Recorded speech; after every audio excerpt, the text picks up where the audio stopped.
స్వాతంత్రం కోసం చివరి రక్తపు బొట్టు వరకు పోరాడిన అసలు సిసలైన ధీరుడు వీరుడు సుభాష్ చంద్రబోస్ గారు. ఆయనే రియల్ నేషనల్ హీరో. ఎవరు ఎన్ని చెప్పినా, చరిత్రను తమకు అనుకూలంగా మార్చి రాసుకున్నా కూడా భారతదేశ స్వాతంత్ర్యానికి ప్రధాన కారకుల్లో సుభాష్ చంద్రబోస్ గారు ఒకరు అని చెప్పవచ్చు. నిజాన్ని ఎవరూ దాచలేరు. ఈ విషయాన్ని స్వయాన అప్పటి బ్రిటిష్ ప్రధానే ఒప్పుకున్నారు. కానీ ఆయనకు దక్కాల్సిన మర్యాద దక్కిందా? దక్కలేదు సరికదా. అలాంటి వీరుడికి జరగకూడని అవమానాలన్నీ కూడా జరిగాయి. బ్రిటిష్ వారు బోస్ గారిని అవమానిస్తే పోరాటంలో భాగమని సర్ది చెప్పుకోవచ్చు. కానీ అవమానాలు మన స్వతంత్ర భారతదేశం నుంచే ఎదురైతే అది సిగ్గుచేటు. ఆయన అదృశ్యమయ్యారు అనే ఒక్క పుకారుని ఒక కథగా సృష్టించి చంద్రబోస్ గారికి నివాళులు కూడా అర్పించలేని పరిస్థితిని కొందరు స్వార్థపరులు సృష్టించారు. కారణం, స్వతంత్ర పోరాటంలో ఎవరూ చేయలేని పోరాటం చేసిన ఆ వీరుడి అసలు చరిత్ర తెలిస్తే బోస్ గారినే ప్రజలు దేవుడిగా చూస్తారేమో అనే భయం. కానీ నిజం దాగదు కదా. ఒక్కొక్కటిగా బోస్ గారి గురించి తెలిసినప్పుడు, ఆయన సాహసాల గురించి తెలిసినప్పుడు అతనే రియల్ హీరో అని భారతీయులకు ఏనాడో అర్థమైంది. కానీ ఆయన అదృశ్యం లేదా మరణం తర్వాత జరిగిన అవమానాలు ఎంతో ఘోరమైనవి. అందులో ఒకటి ఆయన అదృశ్యం వెనుక జరిగిన దిగజారుడు రాజకీయం కాగా, రెండవది ఆయన స్వతంత్ర పోరాటం కోసం విరాళాలు సేకరించిన బంగారం వెనుక జరిగిన భయంకర మోసం. ఇంతకు సుభాష్ గారు సేకరించిన ఆ స్వర్ణనిధి ఏమైంది?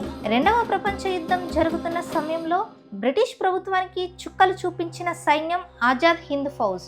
జపాన్ సెంట్రిక్ గా సుభాష్ గారి సైన్యం చేసిన పోరాటానికి భారత్లో బ్రిటిష్ సైన్యంలో ఉన్న మన ఇండియన్స్ కూడా ధైర్యం వచ్చేలా చేసింది. ఎక్కడ ఎదురు తిరుగుతారో అని భయపడి బ్రిటిష్ వారు వెనక్కి కూడా తగ్గారు.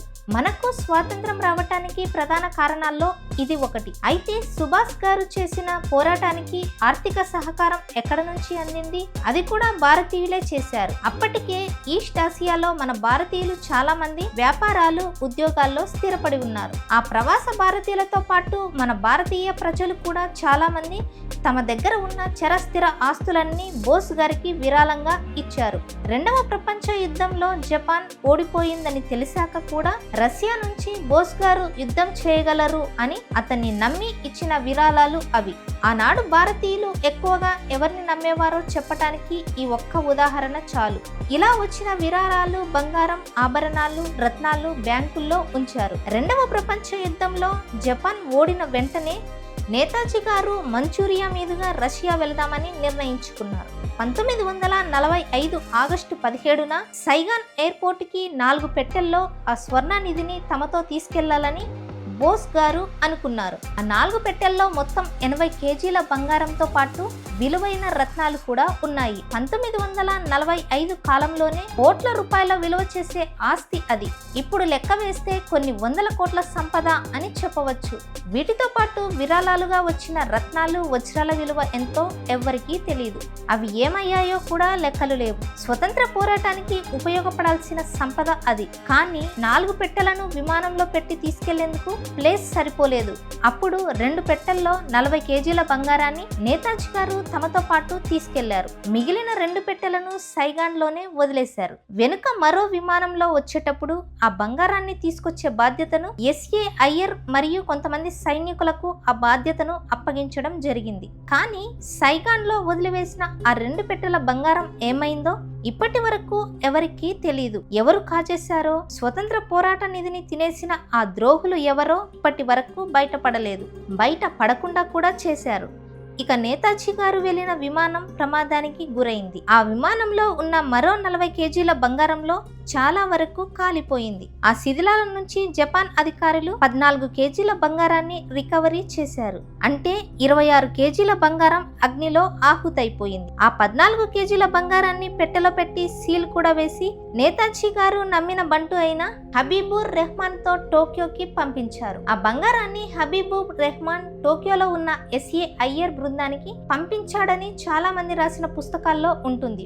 ఆ తర్వాత నేతాజీ బృందంలోనే కొందరు బ్లాక్ షీప్స్ ఉన్నారని, వారే ఆ బంగారాన్ని కాజేశారని ఆజాద్ హింద్ ఫౌజ్ లోనే చాలా పుకార్లున్నాయి. ఈ విషయాన్ని టోక్యోలోని ఇండియన్ ఆఫీసర్స్ న్యూఢిల్లీకి చాలా సార్లు కంప్లైంట్ చేసినా అప్పటి ప్రభుత్వం పట్టించుకోలేదు. ఎందుకో తెలియదు కానీ అప్పటి ప్రభుత్వం వదిలివేసింది. ఈ బంగారం గురించి పూర్తిగా తెలిసింది ఎస్ఏ అయ్యర్ కి మాత్రమే. ఎందుకంటే అతను నేతాజీ గారు నమ్మిన బంటుల్లో ఒకరు కావడం వల్లనే. ఆయన్ని ఆనాడు ప్రభుత్వం కనీసం ఎంక్వైరీ కూడా చేయలేదు. పైగా అయ్యర్ని పంచవర్ష ప్రణాళిక పబ్లిసిటీ అడ్వైజర్ గా కూడా నియమించింది. అయితే ఈ ఆఫర్ వెనుక చాలానే లొసుగులున్నాయి అంటారు. మొత్తానికి 80 కేజీల బంగారంలో విమాన ప్రమాదంలో 26 కేజీల బంగారం ఆహుతి అయిపోగా 54 కేజీల బంగారం ఉండాలి. కానీ కేవలం 11 కేజీల బంగారానికి మాత్రమే లెక్కలున్నాయి. ఆ నిధిలో ఉన్నాయని చెప్పుకుంటున్న రత్నాలకైతే అసలు లెక్కలే లేవు. ఈ బంగారం విషయంలో గోల్మాల్ జరిగిందని వివక్షలు మరియు ప్రతిపక్ష సంఘాలు గోల చేశాక తప్పని పరిస్థితుల్లో ఇదే మిగిలింది అంటూ 11 కేజీల బంగారాన్ని ఢిల్లీలోని నేషనల్ మ్యూజియం కి చేర్చారు. ఆ అపురూప స్వర్ణ నిధిని దోచిన ఆ పెద్దలెవరన్నది ఇప్పటికీ మిస్టరీనే. ఇలా బోస్ గారికి బ్రిటిష్ వారి కన్నా మన భారతీయుల వల్ల కలిగిన అవమానాలే ఎక్కువ. ఆయన పోరాటాన్ని స్వతంత్రం వచ్చిన తర్వాత కూడా మన ప్రభుత్వాలు గుర్తించలేదు. ఆయన గురించి చాలా దశాబ్దాల వరకు పాఠ్యాంశాల్లోనూ వివరించలేదు. స్వాతంత్ర్యానికి అసలు సిసలైన కారణాల్లో ఒకరైన బోస్ గారి గురించి ఈ తరానికి ఏమీ తెలియదు. ఉద్దేశపూర్వకంగానే తెలియకుండా చేశారు. ఆయన అమర దినాన్ని ఏనాడు కూడా భారత ప్రభుత్వం జరపలేదు. పోనీ ఆయన యాక్సిడెంట్ లో మరణించలేదు అని కాసేపు నమ్మినా 125 సంవత్సరాలు బ్రతికే అవకాశం అయితే లేదు కదా. కనీసం ఆ కోణంలోనైనా ఆయన అమరత్వాన్ని గుర్తించేవారే కరువయ్యారు. ఆయన అదృశ్యమయ్యి 75 సంవత్సరాలు దాటినా కానీ ఇప్పటికీ నేతాజీ గారి చితాభస్మాన్ని, ఆయన అస్థికలను తీసుకొచ్చి కనీస మర్యాదనైనా పాటించలేకపోయింది మన భారతదేశం. ఇది బోస్ గారిని తీవ్రంగా అవమానించడమే. బోస్ గారి బర్త్డే తప్ప ఇప్పటి వరకు డెత్ డే రిజిస్టర్లో నమోదవ్వలేదు. అదృశ్యం అనేది ఆనాడు బ్రిటిష్ ప్రభుత్వం తమను రక్షించుకోవడం కోసమే ఆడిన డ్రామా అని అర్థమవుతుంది. ఆనాడు మన నేతాజీ గారు అమరులయ్యారు అని తెలిస్తే బ్రిటిష్ సైన్యంలో ఉన్న మన భారతీయుల ఆవేశం కట్టలు తెంచుకునేది. మరోసారి 1857 నాటి తిరుగుబాటే జరిగితే ఒక్క బ్రిటిష్ సైనికుడు కూడా లండన్ వెళ్ళేవాడు కాదు. అప్పటికే నావీలో బ్రిటిష్ సైనికులపై భారతీయ సైనికులు దాడి చేశారు. ఆ దాడికే బ్రిటిష్ సైన్యం వణికిపోయింది. అది మిగిలిన సైన్యంలోనూ పాకితే తమ ప్రాణాలు దక్కవన్న భయంతోనే అప్పటికప్పుడు హడావుడిగా స్వతంత్రం ఇస్తున్నట్లుగా ప్రకటించి బ్రిటిష్ వారు ఉరుకులు పరుకులు తీశారు. భారతదేశానికి స్వతంత్రం రావటానికి నేతాజీ గారే కారణం అంటూ నమ్మేవారు ఎందరో ఉన్నారు. నేతాజీపై అంత నమ్మకం ఆనాటి భారతీయులకు ఉండేది. అందుకే నేతాజీ గారు అమరులయ్యారు అన్న విషయం చెప్పేందుకు కూడా బ్రిటిష్ ప్రభుత్వం వణికిపోయింది. నేతాజీ గారు మరణించలేదని యాక్సిడెంట్ అనే డ్రామాని బోస్ గారే సృష్టించి రష్యాకు పారిపోయారనే కథను సృష్టించారు. కానీ భారతీయ పెద్దల్లో కొందరు ఆ కథని నిజం చేసే ప్రయత్నాలను కూడా చేశారు. అప్పటి నుండి నేతాజీ గారికి నివాళి లేదు, శ్రద్ధాంజలి లేదు. ఆయన చేసిన అసలు సిసలైన స్వతంత్ర పోరాటం ఎవ్వరికీ గుర్తులేదు. ఇప్పటికీ ఆయన అస్థికల పాత్ర జపాన్లోని రొకోంజీ ఆలయంలో దిక్కుముక్కులేని స్థితిలో పడి ఉన్నా మాతృభూమికి తీసుకొచ్చి రుణం తీర్చుకోవాలన్న బాధ్యత కూడా ఎవ్వరికీ లేదు.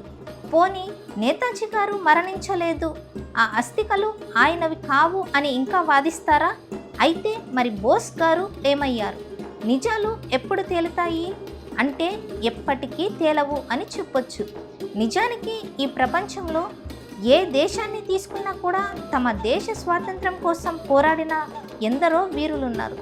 అందులో ఆయా దేశాలు ఆయా దేశం కోసం పోరాడిన వారిని నేషనల్ హీరోగా కొనియాడతారు.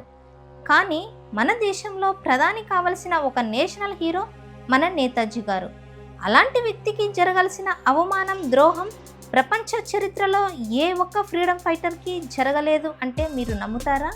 అలాంటి వ్యక్తికి జరగాల్సిన అవమానం, ద్రోహం ప్రపంచ చరిత్రలో జరిగి ఉండదు. ఏ ఒక్క ఫ్రీడమ్ ఫైటర్కి కూడా అలా జరిగి ఉండదు.